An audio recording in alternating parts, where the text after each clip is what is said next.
clergy discovering the Word of God. Yan ang title.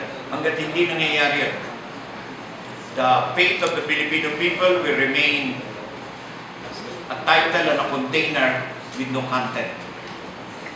The Filipino Catholic Church will continue to be characterized by our own self-confession. Our people are religiously illiterate.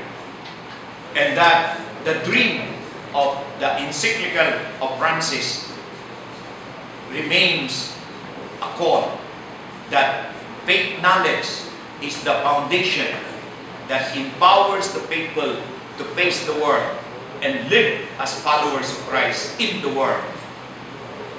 Yun yan. At para sa akin, very special aspect. Hanggat hindi nangyayari yun, there will be no real renewal of the clergy of the Philippines. Ako'y naniniwala. I do not begin with the question of celibacy. No, don't begin there. I don't begin with the question of equal division so that there is sharing in the resources. Hindi yun ang umpisa. Pag doon ka nag-umpisa, yung problema mo ay tinakpan mo lang.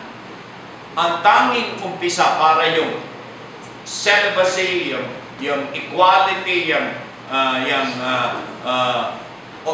empowerment of the laity, yung problema ng mga parang Pilipino. Kaya yung BEC paper program, iyan lahat na yan. Walang basihan eh.